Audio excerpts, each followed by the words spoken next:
स्वागत छ तपाईहरुलाई हाम्रो युट्युब च्यानलमा। म मदन। आज म फेरि तपाईहरु माझमा फेरि अर्को भिडियो लिएर आइरहेको छु। यो भिडियोमा म तपाईहरुलाई विन्डोज कीको बारेमा केही कुरा बताउन गएको छु। साँचो मन लाग्छ यो विन्डोज कीले तपाईहरुको अथवा हाम्रो जीवनमा कम्प्युटर सम्बन्धी काम गर्नको लागि धेरै नै सहयोग गर्नेछ। आउनुहोस् यो विन्डोज कीले के काम गर्छ, यो विन्डोज कीको 7 वटा सर्टकट की बारेमा म तपाईहरुलाई बताउन गएको छु। कृपया यो भिडियो सुरुदेखि अन्त्यसम्म अवश्य हेरिदिनु होला। लाइक शेयर सब्स्क्राइब गर्न पनि नबिर्सनु होला। आउनु सुरु गरौँ अब। सबैभन्दा फर्स्टमा तपाईहरुले माइक्रोसफ्ट वर्ड खोल्नु होला। माइक्रोसफ्ट वर्ड खोलेपछि तीनटा की विन्डोज शिफ्ट र यस प्रेस गर्नुहोस्। अझ मैले तपाईहरुलाई सहजीकरणको लागि म स्क्रिन कीबोर्ड लिएर आउँछु। On screen keyboard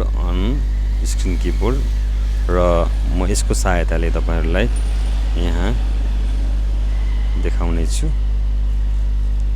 on screen keyboard हेर्नुस् त, यहाँ विन्डोज की, शिफ्ट की र एस की यति गरे पछाडि तपाईको यहाँ स्न्यापिङ टुल एपियर हुन्छ। स्न्यापिङ टुलको बारेमा मैले तपाईहरुलाई अघिल्लो भिडियोमा पनि भनेको छु।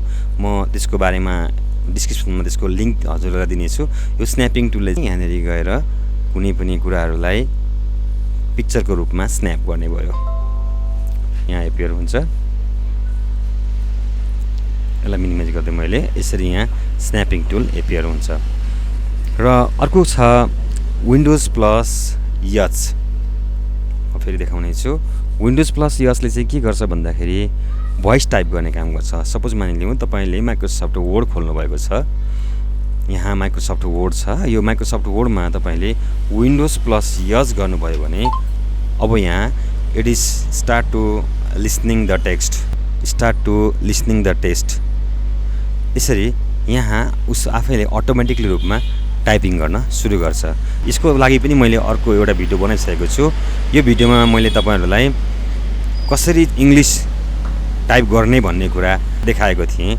यसरी यहाँनेर इंग्लिश टाइप भनेर देखायो। चाहिँ यहाँ हामीले भोइसको आधारले यसलाई भोइस इंग्लिश टाइपिङ चाहिँ इजिली रूपमा गर्न सकिन्छ। र अर्को छ विन्डोज प्लस कोलन। जस्तै मैले यहाँ विन्डोज गरे र यहाँ कोलन गरे भने यहाँ इमोजी पिक्चरहरु एपियर हुन्छ। मैले फेरि गर्छु विन्डोज कोलन इमोजी पिक्चरहरु एपियर हुन्छ। जुन यहाँ तलबाट क्याटेगोरी अवेलेबल छ। यहाँ हेर्नुस् क्याटेगोरी विभिन्न किसिमको क्याटेगोरीहरु छ। यो भयो, त्यस्तै गरेर यो ट्रान्सपोर्टेसनको लागि यो भयो हैन, स्माइलीहरुको लागि यहाँ छ। यसरी इमोजी जस्तै टाइमिङहरु अथवा लभ साइनहरु इमोजीहरु चाहिँ हामीले युज गर्न सक्छौं त। अनि यसलाई हामीले अरु सोशल मिडियामा पनि शेयर गर्न सक्छौं। र अर्को छ जस्तै सपोज मानिलिउँ तपाईले कुनै पनि सोशल मिडिया खोल्नु भएको छ र यो सोशल मिडियाको साइज चाहिँ ठुलो भएको छ। सपोज मानिलिउँ यसरी ठुलो भएको छ र इन केस चाहिँ तपाईलाई अब यसलाई एक्ज्याक्ट साइजमा ल्याउनु पर्यो भने अब कसरी गर्ने त? हामीले त स्क्रोलिङ गर्दाखेरि अथवा उ गर्दाखेरि चाहिँ के हुन्छ, यो तलमाथि हुन्छ तर साइज एक्ज्याक्टमा आउँदैन। त्यसको लागि तपाईले विन्डोज प्लस गर्नुभयो भने ठुलो हुन्छ हैन, र विन्डोज माइनस गर्नुभयो भने यो के हुन्छ त एक्ज्याक्ट एक्युरेट साइजमा आउँछ। हेर्नुस् त, जुम इन र जुम आउट विन्डोज प्लस र विन्डोज माइनसको काम भयो। यहाँनेर अरु सेटिङहरु पनि छन्। यसलाई हामीले अर्को भिडियोमा हेरौँला। त्यसपछि गएर छ अर्को विन्डोज भी। हामीले अहिलेसम्ममा कन्ट्रोल सी कन्ट्रोल भी सुन्नेको छ, तर विन्डोज भी त हामीले सुन्नेको छैन। विन्डोज भी को काम के हो त यो पनि म तपाईहरुलाई देखाउने छु। सपोज मानिलिउँ मैले यहाँ कुनै पनि कन्टेन्ट साइटबाट ल्याउनु पर्ने भयो। सपोज यो साइटबाट ल्याउनु पर्ने भयो भनेपछि मैले यो साइटको कन्टेन्टलाई के गरे, पहिले कपी गरे। यहाँबाट मैले कपी गरे र फेरि म अर्को साइटमा गएँ र यो साइटको पनि कन्टेन्ट मलाई कपी गर्नु पेस्ट गर्नुपर्ने छ। यो कन्टेन्टलाई पनि मैले यहाँबाट कपी गरे र फेरि मैले अर्को कुनै पिक्चरलाई पनि मैले कपी गर्नु पर्यो। सपोज म एउटा गएँ यहाँ र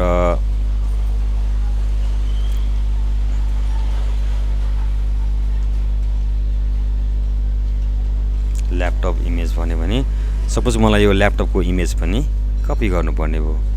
राइट क्लिक गरेर मैले कपी इमेज गरेँ र मैले यसलाई वर्डमा राख्नुपर्ने भयो। सपोज अब हेर्नुस् है, मैले यहाँ म फेरि यो की निकाल्छु। यहाँ विन्डोज र भी, मैले विन्डोज र भी पेस्ट गरेको विन्डोज भी।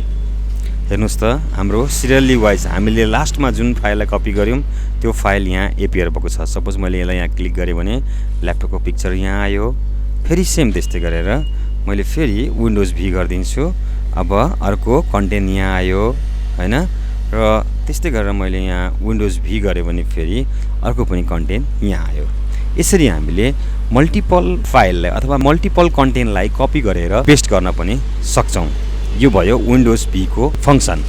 त्यसपछि गएर छ अर्को विन्डोज डी। सपोज मानिलिउँ मैले यहाँ थुप्रै साइटहरु खोलेको छु र प्लस मैले यहाँ विन्डोज पनि खोलेको छु। बाइ द वे तपाईले यो कन्टेन्ट कसैलाई देखाउनु नपर्ने थियो अथवा कोही नआइदिए हुन्थ्यो भन्ने खालको कन्सेप्ट छ भने चाहिँ त्यो बेलामा इजिली रूपमा अथवा तपाईले यो ह्याङ भएको बेलामा पनि प्रयोग गर्न सक्नुहुन्छ। यदि तपाईको कम्प्युटर एकदमै ह्याङ भएको छ र ब्राउजिङ ओपन भएर तपाईलाई एकदम डिस्टर्ब गराएको डेस्कटपको लागि भने तपाईले विन्डोज डी गरिदिनु भयो भने के हुन्छ त सबै कन्टेन्ट एकैचोटी हाइड हुन्छ। यहाँ हेर्नुस् विन्डोज डी सबै कन्टेन्टहरु हाइड हुन्छ। र अर्को छ अब तपाईले सबै काम सक्नुभयो कम्प्युटरको भने अब तपाईलाई कम्प्युटर कहीँ बाहिर निस्किनु पर्ने छ एकछिन, ताकि तपाई कुनै अफिसमा काम गर्दै हुनुहुन्छ र तपाईले गर्नुभएको डाटाहरु अरूले नहेरोस् भन्नको लागि तपाईले सिक्योर हुनुपर्ने छ अथवा तपाईले के चलाउँदै हुन्थ्यो भन्ने कुरा अरूले नहेरोस् भन्नको लागि तपाईले इजिली रूपमा विन्डोज प्लस यल गरिदिनु भयो भने तपाईको सिस्टम के हुन्छ त लक्ड हुन्छ। तपाईको सिस्टम लक्ड हुन्छ। तपाईले त्यो सिस्टमलाई फेरि के गर्न सक्नुहुन्छ अन गर्न तपाईले तपाईको पासवर्डै राख्नुपर्ने हुन्छ। सपोज मैले यहाँनेरि इन्टर गरे मैले यहाँ आफ्नो पिन नहालेसम्ममा यो कम्प्युटर खोल्दिन र तपाई जहाँ हुनुहुन्छ त्यहीबाट नै कम्प्युटर के हुन्छ त फेरि स्टार्ट हुन्छ। धन्यवाद छ यो भिडियो हेरिदिनु भएकोमा। यो भिडियोलाई लाइक शेयर सब्स्क्राइब गर्न नबिर्सिनु होला। जहाँसम्म लाग्छ मैले दिएका भिडियोहरू तपाईहरुलाई तपाईको दैनिक जीवनमा धेरै उपयोगी हुनेछन् भन्ने आशा गर्दछु। Thank you very much.